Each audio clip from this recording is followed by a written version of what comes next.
Brought to you by TechnoSpark 20 series smartphones. प्रधानमंत्री जी को जो बोलना चाहिए था, हिंदुस्तान के प्रधानमंत्री हैं, उनको जातिगत या धर्म के नाम पर टिप्पणी नहीं करनी चाहिए थी। उनको देश की नीतियों के बारे में, देश की प्रगति के बारे में अगर उस पर चर्चा करते तो बेहतर होता। जयपुर ही रहना चाहते हैं, दिल्ली जाना चाहते हैं? बात थकान की हो रही है कि थकान किस तरह मिटाएंगे?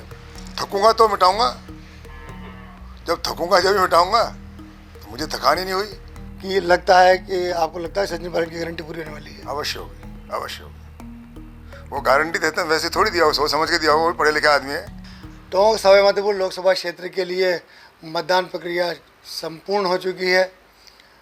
दोनों जिलों के अंदर या लोकसभा क्षेत्र में हम बात करें तो 56.14% मतदान हुआ है, जो गई बार के मुकाबले कम रहा है। अब प्रत्याशी जो हैं वो अपने हार और जीत के गणित के अंदर अपने आकलन में जुट गए हैं। हालांकि सब ने रात को अच्छी नींद ली है, ख़ास तौर से बीजेपी और जो कांग्रेस के कैंडिडेट हैं वो आराम की मुद्रा में नज़र आए हैं। हमारे साथ अभी बातचीत के लिए मौजूद हैं कांग्रेस के कैंडिडेट हरीशचंद्र मीणा, जो कल सुबह भी रिलैक्स मूड में नज़र आए थे, आज सुबह भी पूरी तरह से रिलैक्स मूड में नज़र आ रहे हैं। यहाँ उन्होंने कांग्रेस कार्यकर्ताओं के साथ चर्चा की है, गप्पे मारी हैं। देखिए, चर्चा कल से चल रही है तो अब यही चल रही होगी कि आगे क्या होने वाला है, कहाँ कैसा रहा, और कुछ रिलैक्स मूड में आप नज़र भी आ रहे हैं। सर्वप्रथम तो मैं यहाँ की शांति प्रिय और समझदार जनता को धन्यवाद देना चाहूँगा कि चुनाव बिना किसी झगड़े टंटे के शांतिपूर्ण तरीके से बिना तनाव के संपन्न हुआ। इसके लिए मैं जनता को धन्यवाद देना चाहूँगा। और रहा आकलन का बाद, वोट पड़ चुका है, मतदान गुप्त होता है, तो उस पर ये लगाना कि किसने किसको दिया होगा अब उचित भी नहीं है और संभव भी नहीं है, क्योंकि मतदाता समझदार है। हर कैंडिडेट से कहता है आप कोई देंगे, आपको देंगे, अंत में किसको देगा ये मेरे लिए पता लगाना मुश्किल है। फिर भी हार जीत का एक आकलन जो बूथ एनालिसिस होता है उससे कैंडिडेट को मिल जाता है। आपका आकलन अभी तक क्या कह रहा है जो थोड़ा बहुत हुआ? अब कल रात को ही मतपेटियाँ जमा हुई है, 2-3 दिन हमें लगेगा किस बूथ पे कितने बड़े, फिर अपना आकलन लगाए, वो भी अंदाज होगा, एग्जैक्ट तो नहीं है, पर उससे एक अनुमान लग जाता है कहाँ प्रतिशत बढ़ा, कहाँ घटा, उसके किस पार्टी के समर्थक लोग वहाँ ज़्यादा हैं कम है, अनुमान लग जाएगा। पर उसमें 2-3-4 दिन लगेंगे अभी।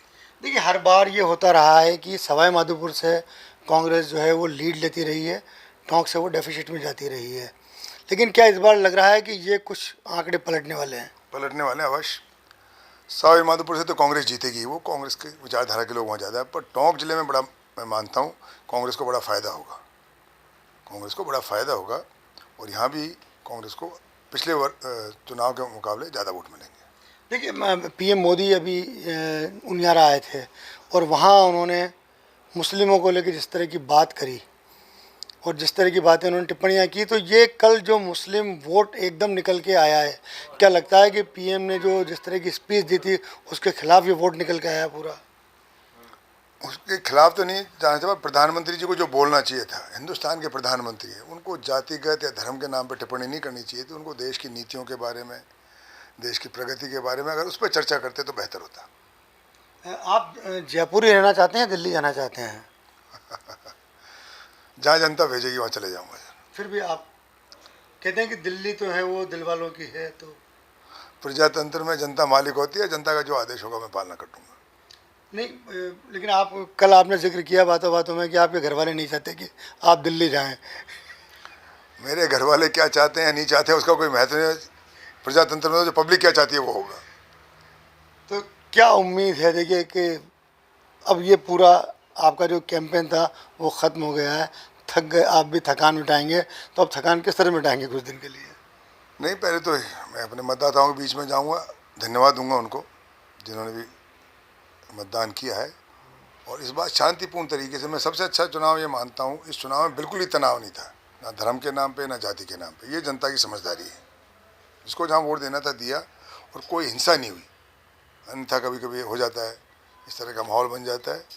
तो मैं जनता को धन्यवाद देना चाहूँगा, पॉलिटिकल पार्टीज़ को भी धन्यवाद देना चाहूँगा, जो भी हमारी पार्टी है, जब विरोधी पार्टी, उनको भी धन्यवाद देना चाहूँगा कि उन्होंने तनाव नहीं बढ़ाया।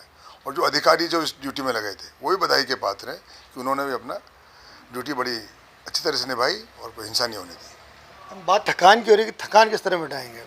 थकूंगा तो मिटाऊंगा, जब थकूंगा जब ही मिटाऊंगा।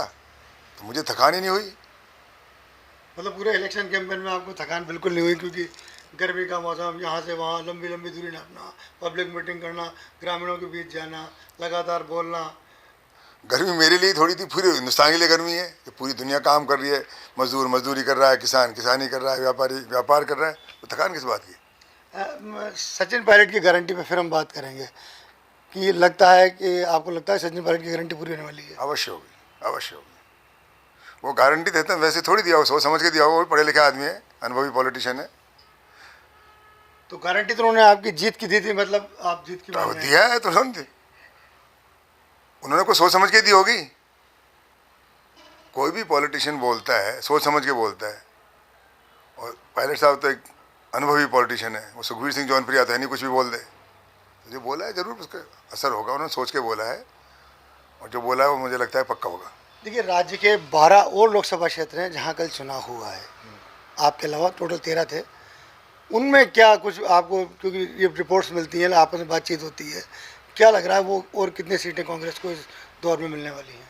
तो जो मैं मेरे कॉन्स्टिट्यूंसी के बाहर गया नहीं, पर जो मैं अखबारों के माध्यम से, टीवी के माध्यम से जो होती है, 2-3 सीटें जो कांग्रेस को नहीं मिल सकती है, मतलब जो पिछली बार नहीं थी हमारे पास, उसमें कोटा है, जोधपुर है। जोधपुर में कौन सी फेज़ में होता है मुझे पता नहीं, जोधपुर पहले हो गया अभी हुआ है, इन 2 सीटों के बारे में कह रहे हैं कि नई सीटें कांग्रेस को मिल सकती हैं, एक तो कोटा और एक जोधपुर। तो मतलब बढ़त मिल रही है कांग्रेस को कहीं ना कहीं? ये मेरे पास जो है, मैं कहीं वहाँ गया नहीं हूँ, पर जो मैं समझता हूँ वहाँ कांग्रेस के कैंडिडेट्स के प्रति उत्साह था, और जो बीजेपी के जो कैंडिडेट थे वहाँ, जो भी बीजेपी के सिटिंग एमपीज थे, उनके प्रति जनता में थोड़ी निराशा थी। देखिए, कोटा में तो जो हैं वो ओम बिरला हैं, जो कि खुद लोकसभा अध्यक्ष रहे, और जोधपुर में जो हैं वो गजेंद्र सिंह शेखावत, जो केंद्रीय जल शक्ति मंत्री रहे हैं। तो इन दोनों की हार फिर, अगर हम अभी नहीं कह रहे क्योंकि परिणाम 4 जून को आने हैं, लेकिन ये कि बड़ी मामला हो सकता है ये? कोई भी हार सकता है, प्रधानमंत्री आ रहे हैं इस देश में, तो ये तो बहुत, ऐसा क्या है सर, प्रधानमंत्री आ रहे हैं इस देश में, बहुत हार हैं, मुख्यमंत्री आ रहे हैं, हार सकते हैं, मतलब मुझे पता नहीं हारेंगे जीतेंगे, पर मैं मानता हूँ वहाँ चौंकाने वाले रिजल्ट आ सकते हैं। तो ये थे कांग्रेस कैंडिडेट हरीश चंद्र मीणा, जो कि वर्तमान में देवली उनियारा से दूसरी बार विधायक हैं। उनका कहना था कि सब कुछ जो पत्ते खुलेंगे वो 4 जून को ईवीएम की काउंटिंग के बाद ही खुल पाएंगे। हालांकि उनका ये कहना था कि सचिन पायलट ने जो उनको लेकर गारंटी दी थी वो अवश्य पूरी हो सकती है।